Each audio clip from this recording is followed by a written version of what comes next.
প্রিয় শিক্ষার্থী বন্ধুরা, আজকে আমরা তৃতীয় অধ্যায়ের পদার্থের গঠন এর বেসিক জিনিসগুলো নিয়ে কথা বলবো। অর্থাৎ তুমি যেই জিনিসগুলো আগে জানা থাকলে এই অধ্যায়টা পড়তে তোমার সুবিধা হবে, সেই ধরনের বেসিকগুলো নিয়ে আজকে কথা বলবো।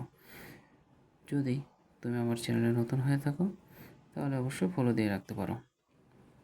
তো চলো আমরা আজকে ভিডিও শুরু করি। আমরা পার্ট 1, এই তৃতীয় অধ্যায়ের বেসিক কিন্তু অনেক। সো এক ভিডিওতে তার সকল কিছু আলোচনা করা সম্ভব নয়, এর জন্য আমরা পার্ট বাই পার্ট তোমাদের ভিডিও দিয়ে দেবো, যেখানে পার্ট বাই পার্ট আলোচনা থাকবে। তো আজকে আমরা প্রথমে আলোচনা করবো হচ্ছে পরমাণু নিয়ে। পরমাণু কাকে বলে? এ অধ্যায় পড়তে গেলে তোমার পরমাণু অবশ্যই জানতে হবে।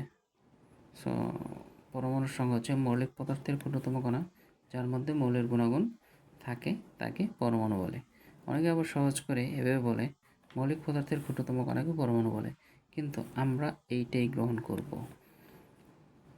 একটু স্ট্যান্ডার্ড না হলে আসলে হয় না, এটা একদম ছোট সংজ্ঞা, যার জন্য আমরা এটা গ্রহণ করব না, আমরা এটাই বলবো। হ্যাঁ, এটা যে হবে না তা না, এটাও হবে, কিন্তু আমরা এদিকে যাব না। দেখো, মৌলিক পদার্থের ক্ষুদ্রতম কণা যে পরমাণু বলে, এখানে আমার হাইড্রোজেন আছে, কার্বন, নাইট্রোজেন যদি বলি, এই হাইড্রোজেন, কার্বন আর নাইট্রোজেন এইগুলা হচ্ছে মৌলিক পদার্থ, মৌলিক পদার্থের একটা কণা জাস্ট। তো এইগুলো হচ্ছে কি, এটা হাইড্রোজেনের পরমাণু, কার্বনের পরমাণু, আর এটা হচ্ছে কি নাইট্রোজেনের পরমাণু। সো চলো এখন আমরা চলে যাব অণুতে। অণু হচ্ছে কি, একাধিক সংখ্যক পরমাণু পরস্পরের সাথে যুক্ত থাকলে তাকে অণু বলে। এখানে তুমি একাধিক না বলে 2 বা 2-এর অধিক সংখ্যক পরমাণু পরস্পরের সাথে যুক্ত থাকলে তাকে অণু বলে, এটাও বলতে পারো। সেটা কীরকম?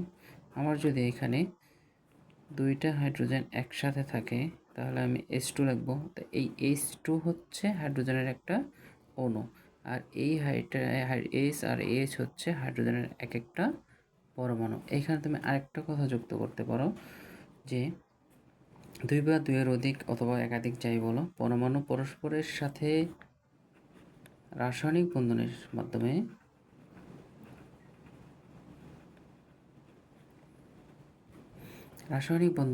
যুক্ত থাকলে তাকে অণু বলে। এই রাসায়নিক বন্ধন কথাটা তুমি যদি এখানে বলে দাও তাহলে তোমার সংজ্ঞাটা আরও বেটার হবে। সো আমরা এভাবে বলবো, একাধিক অথবা 2 বা 2-এর অধিক যে বলো সংখ্যক পরমাণু পরস্পরের সাথে রাসায়নিক বন্ধনের মাধ্যমে যুক্ত থাকলে তখন তাকে অণু বলে। সেক্ষেত্রে হাইড্রোজেনের অণু, তুমি যদি Cl2 দাও, এটা হচ্ছে ক্লোরিনের অণু, এবং এটা হচ্ছে যৌগের ক্ষেত্রে,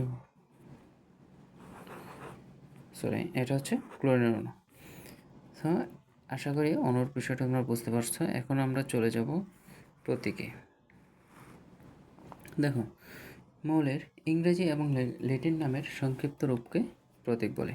ইংরেজি এবং ল্যাটিন নামের সংক্ষিপ্ত রূপকে প্রতীক বলে। যেমন এখানে আছে কার্বন এবং ক্যালসিয়াম, কার্বনের প্রতীক হচ্ছে সি, ক্যালসিয়ামের প্রতীক হচ্ছে Ca। এখন ল্যাটিন নাম কি?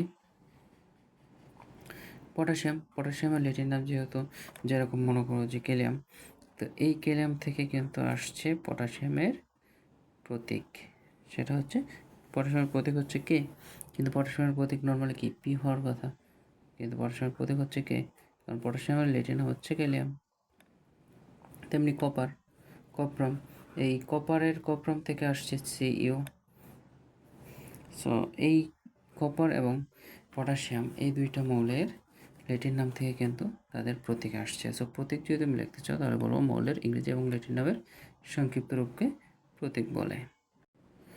তারপরে আমরা চলে যাব সংকেত।